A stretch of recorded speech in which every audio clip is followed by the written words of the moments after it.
कि गरीब आदमी हवाई जहाज में सफर नहीं कर सकता। प्रधानमंत्री जी तो कहा था बहुत दिन पहले कि चप्पल वाला जो है हवाई जहाज में सफर करेगा। क्रांतिकारी जगह है, जहां हम पैदा हुए क्रांतिकारी जगह है ही वो सर। ये मेरी मांग नहीं है, ये पंजाब के लोगों की मांग है। देश के प्रधानमंत्री जब कह के आए थे पंजाब में, कह के आए थे पंजाब में कि जब आदमपुर एयरपोर्ट का नाम जो है सतगुरु रविदास जी महाराज के नाम पे करने के लिए कह के आए थे प्राइम मिनिस्टर। आप पता करा लो, ऑन रिकॉर्ड है, प्राइम मिनिस्टर ने अपनी स्पीच में कहा वहां जब पंजाब गए। मैं अपने व्यक्तिगत जीवन में, मेरे आज भी याद है, मेरी माँ ने एक बार मुझसे कहा कि मेरे मामा बहुत गौरवशाली हैं कि उनकी बिटिया ने उनको प्लेन का सफर करा दिया। क्योंकि हम गांव से आते हैं, किसान परिवार से हैं, तो हर चीज की हमारे लिए अहमियत है। मैंने भी ये तय किया था कि मैं अपनी सैलरी से अपनी माँ को एक बार हवाई जहाज का सफर जरूर कराऊंगा। अब हालात ऐसी हैं, आप बेहतर जानते हैं, हमने देश भी जानता है, सब लोग जानते हैं कि गरीब आदमी हवाई जहाज में सफर नहीं कर सकता। प्रधानमंत्री जी तो कहा था बहुत दिन पहले कि चप्पल वाला जो है हवाई जहाज में सफर करेगा, लेकिन आज हालात ऐसे, किराया भाड़ा इतना बढ़ गया है, ये नीतियां हैं उसकी वजह से कि गरीब आदमी सफर नहीं कर सकता है। गरीब आदमी तो ट्रेन में एसी के डब्बे में सफर नहीं कर सकता, इस तरह के हालात। तो मेरी मंत्री जी से मांग है कि कोई व्यवस्था ऐसी की जाए कि जो करोड़ों महिलाएं देश की हैं, करोड़ों परिवार ऐसे जिन्होंने सपना ही देखा हवाई जहाज को जाते, उनको भी एक बार मौका मिले कि हवाई जहाज का सफर करने। तो अगर किराया सस्ता होगा तो शायद वो प्रयास कर सकते हैं, उनके बच्चे प्रयास कर सकते हैं। साथ साथ वायु यात्रा में सेफ्टी सिक्योरिटी का बहुत ज्यादा ध्यान रखने की जरूरत है। कई बार हादसे हुए हैं, कई चीजों पर हमें गौर करना है। साथ साथ ज्यादातर एयरपोर्ट जो है वो प्राइवेट हो गए और प्राइवेट होने की वजह से कर्मचारियों का शोषण होता है। कर्मचारियों की, क्योंकि हमारे यहाँ बेरोजगारी बहुत है, तो कर्मचारियों को वहां काम करने में जो सैलरी मिलती है उसमें एक बार का टिकट भी नहीं आता कई जगह पे। तो मेरी आपसे ये आग्रह है कि जिन लोगों जो प्राइवेट हो गए वहां भी सैलरी कम से कम न्यूनतम वेतन इतना होना चाहिए 20,000 रुपए, कि वो अपने परिवार का भी और सफर भी वो कभी कर ले, ऐसा मौका भी उन्हें मिलना चाहिए। साथ साथ प्राइवेट होने की वजह से SC ST OBC के बच्चों को जो नौकरी मिल जाती थी वो भी जीरो होगी। तो मेरी आपसे आग्रह है कि अगर प्राइवेट भी हो गया तो उनसे भी कहा जाए कि कमजोर वर्गों के लोग बच्चों को मौका दिया जाए। साथ साथ नगीना में जहां जिन्होंने मुझे चुन के भेजा, मैं उनका धन्यवाद करता हूं, उस क्षेत्र का, वहां एयरपोर्ट नहीं, और लंबे समय से उनकी मांग, वहां पायलट ट्रेनिंग स्कूल भी नहीं है, एरोस्टेट ट्रेनिंग स्कूल भी वहां खोलना चाहिए, क्योंकि ग्रामीण क्षेत्रों की प्रतिभाओं को नकारना नहीं चाहिए। साथ साथ मेरा जिला जो है सहारनपुर, वहां एयरपोर्ट पुराना है, वो डिफेंस का है सरसावा में, लेकिन वहां से पैसेंजर जो है यात्रा के लिए कोई सुविधा नहीं। और साथ साथ एक जगह छुटमलपुर, क्रांतिकारी जगह है, जहां हम पैदा हुए क्रांतिकारी जगह है ही वो सर। तो वहां पे भी हवाई पट्टी की जो है स्थापना जो है सरकार को करानी चाहिए। हमारे लोगों को, छुटमलपुर के लोगों को बहुत अच्छा लगे और फायदा भी होगा, बहुत सारा जो है आसान हो जाएगा जनता के लिए। और सुबह से हम प्रयास कर रहे हैं सर कि हमें बोलने का मौका दिया। यहाँ छोटी पार्टियों के लिए थोड़ी समस्या है और 2.5 घंटे इंतजार का मौका मिल रहा है।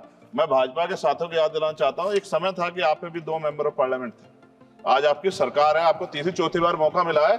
अगर हम लोग भी ज्ञान की कमी थोड़ी है किसी में, ऐसा तो रानी के पेट से ही राजा पैदा होता है या कोई माँ के पेट सीख के आता है। हम तो संघर्ष करके आए 15-15 साल, तो जब हमें मौका नहीं मिलेगा, अपनी बातें रख पाएंगे तो हमारी बात कैसे पहुंचेगी।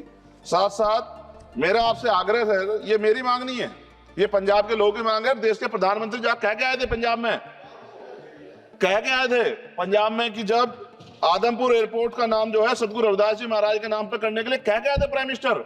आप पता करा लो, ऑन रिकॉर्ड है, प्राइम मिनिस्टर ने अपनी स्पीच में कहा वहां जब पंजाब गए कि हम इस जालंधर में जो एयरपोर्ट है आदमपुर में, कि हम उसका नाम सतगुरु रविदास जी महाराज के नाम पे करेंगे। लेकिन सर दावे और वादे हैं, कब तक ये खोखले वादे होते रहेंगे। देश के प्रधानमंत्री की बात का कोई सम्मान होना चाहिए। क्या सरकार, ये मंत्री जी नहीं सुनना चाहते, या फिर उन्होंने झूठा वादा कर लिया, इन पे भी ध्यान देना चाहिए। लेकिन साथ साथ मेरी मांग भी है, मैं पुनः इस बात को दोहराऊंगा सर, कि गरीब लोग, मैं गांव में जाता हूं, मीटिंगों में जाता हूं, पूछता हूं महिलाओं से, कभी हवाई जहाज सफर किया? मैं लाखों लोगों से मिल चुका, आज तक गरीबों ने हाथ नहीं उठाया सर कि उन्होंने हवाई जहाज का सफर किया, हेलीकॉप्टर का भी नहीं किया है। क्योंकि सर इस देश में आर्थिक गैर बराबरी बहुत बड़े पैमाने पे है। गरीब पैदा होता है, मर जाता, ना अच्छा इलाज मिलता, ना सुविधाएं मिलती, बस उसका जीवन है कि वो पैदा हो गया, ऐसा लगता है मजबूरी में पैदा हो गया, उसको पैदा ही नहीं होना चाहिए था। इस देश में कमजोर वर्गों के लोगों का भी सम्मान होना चाहिए, उनको अवसर मिलना चाहिए। सरकार की योजनाओं में गरीबों की हिस्सेदारी होनी चाहिए, इस बात का ध्यान जो है सरकार को रखना चाहिए। और अगर सरकार नहीं रखती है तो वो सरकार सर गरीबों की नहीं हो सकती है। नौजवान जो है मंत्री सरकार ने दिए हैं, और मुझे उम्मीद है कि एक नौजवान दूसरे नौजवान के दर्द को और गरीबों के दर्द को और ग्रामीण क्षेत्रों के दर्द को समझेगा। और मुझे भरोसा है आपके ऊपर, आपकी शैली के ऊपर, क्योंकि पिछली बार भी विषय उठा था। हम जाते हैं सब लोग कि आप इस बात को इस बार सफल करने में कामयाब हो जाएंगे। मेरी मंगल कामनाएं भी है कि कोई गरीब परिवार आपको प्रार्थना करे, दुआएं करे कि आपने उनको ये मौका दिया। वरना आदमी पैदा होता है भारत में और गरीबी में मर जा, हजारों साल चला। अभी आजादी के 75 साल बाद भी अगर ये नहीं हो पा रहा है तो इस पे हमें गौर करना चाहिए कि क्यों नहीं हो पा रहा। कई सीनियर साथी हमारे यहाँ हैं, मैंने उनको प्लेन चलाते हुए देखा, मेंबर ऑफ पार्लियामेंट होते भी। मेरा विश्वास है कि अगर इधर से भी और इधर से भी सब लोग जनता के विषय में सोचेंगे तो जनता की जिंदगी आसान होगी, जो कि अभी नजर नहीं आती। और मैं फिर आपसे आग्रह करूंगा, आप चेक कराइए, SC ST OBC के बच्चों को वैसे ही नौकरी नहीं मिल रही है, और जब ये पूरा सेक्टर प्राइवेट हो जाएगा तो क्या रिजर्वेशन करेंगे हम लोग? क्या फायदा रिजर्वेशन का? जब SC ST OBC के बच्चों क्या रिजर्वेशन का फायदा? गाली तो खाते हैं इस नाम पे, लेकिन रिजर्वेशन ही कहां मिलेगा जब सब प्राइवेट हो जाए? प्राइवेट वाले कहां दे रहे हैं? तो उनको कहिए कि प्राइवेट सेक्टर में मैं विधेयक लेके आया, निजी विधेयक, कि प्राइवेट सेक्टर में SC ST OBC के बच्चों को मौका मिलना चाहिए।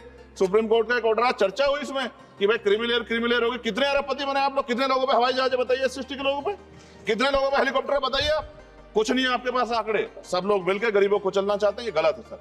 मैं आपका धन्यवाद करूंगा पुणे सर, और क्योंकि हम ही कोरम पूरा करते हैं सर, देख लीजिए आप, हम ही बैठे कोरम पूरा करते हैं। हमें विश्वास है अपने देश की पार्लियामेंट पे कि आज नहीं तो कल इस पार्लियामेंट से गरीबों के लिए कानून बनेंगे और गरीबों के लिए पॉलिसियां बनेंगी और गरीबों को भी सम्मान का जीवन मिलेगा, ऐसा हमें विश्वास है। मैं आपका धन्यवाद करता हूं और मुझे उम्मीद है नौजवान हमारे मंत्री से कि वो गरीबों की बात को सुनेंगे और हम लोगों की पीड़ा को समझेंगे और हमारे क्षेत्रों में काम कराने का। धन्यवाद।